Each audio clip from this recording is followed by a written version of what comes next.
Nice launch trajectory countdown net. Pad is clear. 10, 9, 8. Launch auto sequence 7, has started. 6, 5, 4, 3, 2, 1. Go for launch.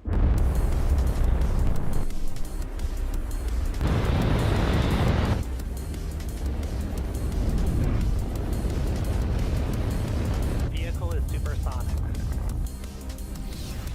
Stage separation confirmed. Dragon, separation confirmed.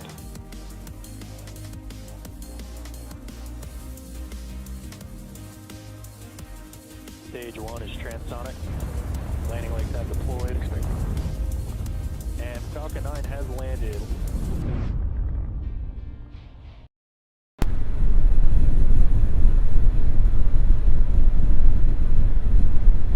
Go for launch. And there you hear our launch director giving the final go for launch call. So at T-minus 37 seconds, let's sit back and watch Falcon 9 take the TD7 satellite to orbit. T-minus 30 seconds.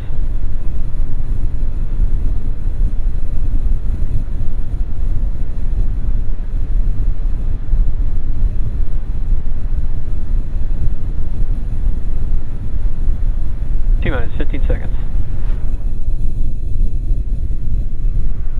10, 9, 8, 7, 6, 5, 4, 3, 2, 1, ignition, and liftoff. Go Falcon, go TD7.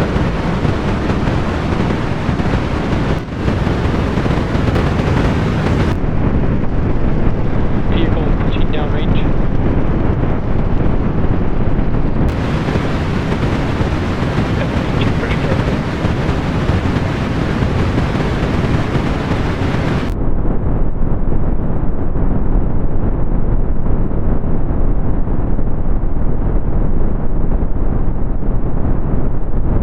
And 35 seconds into the flight, Falcon 9 has successfully lifted off from Launch Complex 39A at the Kennedy Space Center, carrying the TD7 satellite. Now during ascent, we tilt toward gimbal. There you hear a call out that power and telemetry is nominal so far. Now right now Falcon 9 is gimbaling its engines, or tilting the engine so that the rocket will begin to turn horizontally in a maneuver called the gravity turn. Supersonic. Moments ago, we throttled down the engines in preparation for max Q, or the moment of maximum aerodynamic pressure.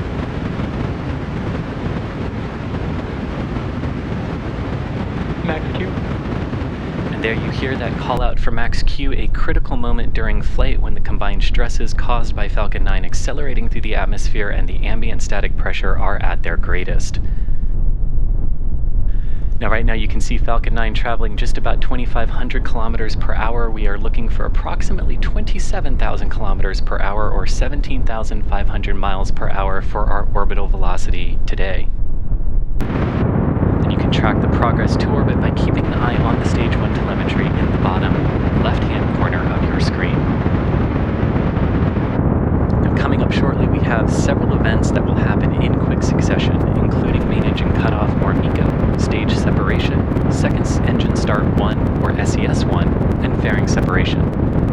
During main engine cutoff, we will shut down the 9 Merlin 1D engines, followed by stage separation. Once separated from the second stage, the booster will begin heading back to Earth, while the second stage MVAC engine will simultaneously ignite for the first time, followed by fairing separation.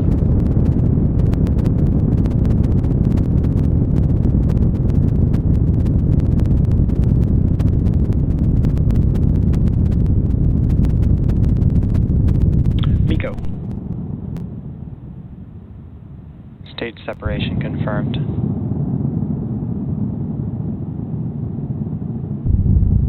And back ignition. And there you heard and hopefully saw a good MECO stage separation and ignition of the MVAC engine on stage 2. You can now see the first stage beginning its maneuvers to prepare for landing on the A Short Fall of Gravitas drone ship in the Atlantic Ocean. As a reminder, we will not have any stage 2 views today, but you can keep an eye on stage 2's progress with its telemetry in the bottom right-hand corner of your screen.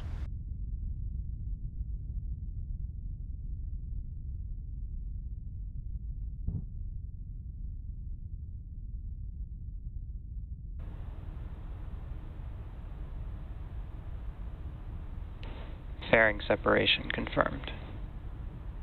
And there you hear confirmation of separation of our payload fairings. Having done their job, they will now parachute down into the Atlantic Ocean, where we will be attempting to retrieve them using our fairing recovery vessel, Doug. Both vehicles are on a nominal trajectory.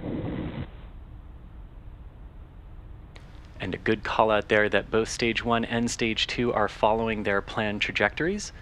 Just over 4 minutes into the flight, coming up at 6 minutes 15 seconds into the flight, we can expect to have some great views of the first stage's entry burn.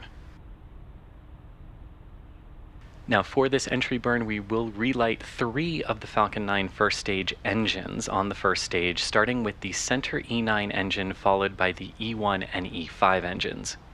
This will help slow the vehicle down as it passes back into Earth's denser lower atmosphere. And we need to slow down in order to reduce re-entry forces, which ultimately helps us recover and reuse the first stages of Falcon 9.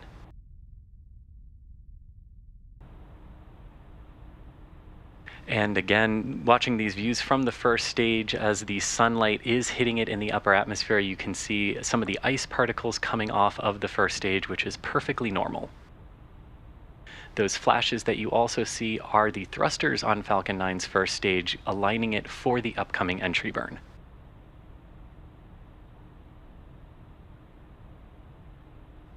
And speaking of that entry burn, when that happens, Falcon 9 will actually be decelerating by firing its Merlin engines and flying through its exhaust or plume.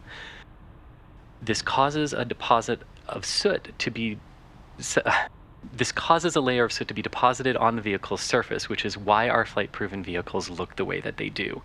That soot actually comes from the carbon-based fuel that Falcon 9 uses.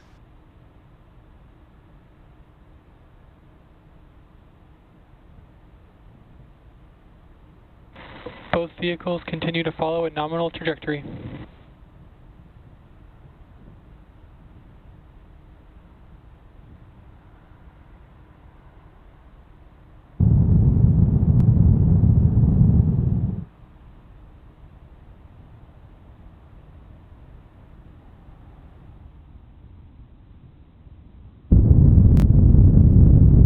Stage 1, entry burn startup.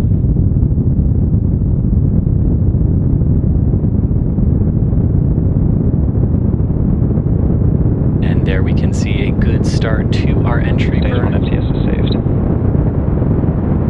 This is roughly a 30-second burn, and you can keep an eye on how our speed is decreasing on the bottom left-hand side of your screen.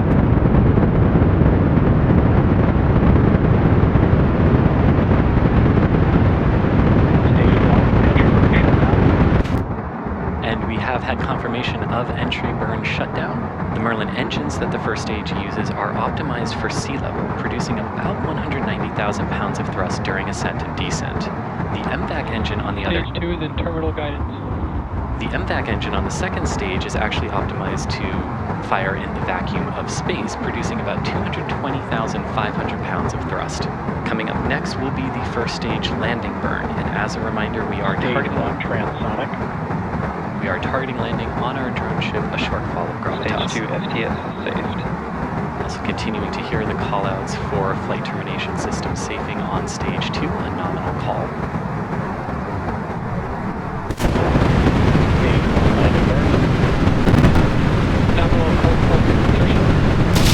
And you can see Falcon 9 performing its landing burn, as we also have a good call for stage 2 entering its parking orbit.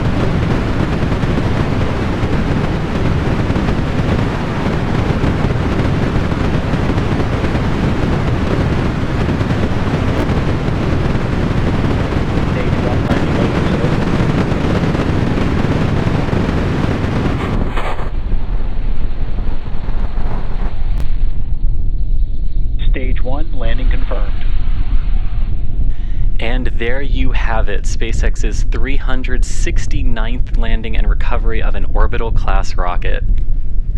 Now, with our first stage safely on the drone ship, as we mentioned earlier, at our customer's request, we are going to be ending today's live coverage before payload deploy. So with that successful landing, we're going to wrap up our launch coverage today. We want to thank you all for joining us for our 212th successful launch of 2024. All of us here at SpaceX would like to thank our customer for entrusting us with today's mission, and we also want to give a special shout out to the Eastern Range and the Federal Aviation Administration for supporting today's launch. As always, thanks to our viewers for tuning in and for your continued support. Remember to follow us at SpaceX on X for launch updates. And if you're a launch fan, be sure to continue to follow along with us over the next 3 days as we launch vehicles from every single pad we have in Florida, Texas, and California.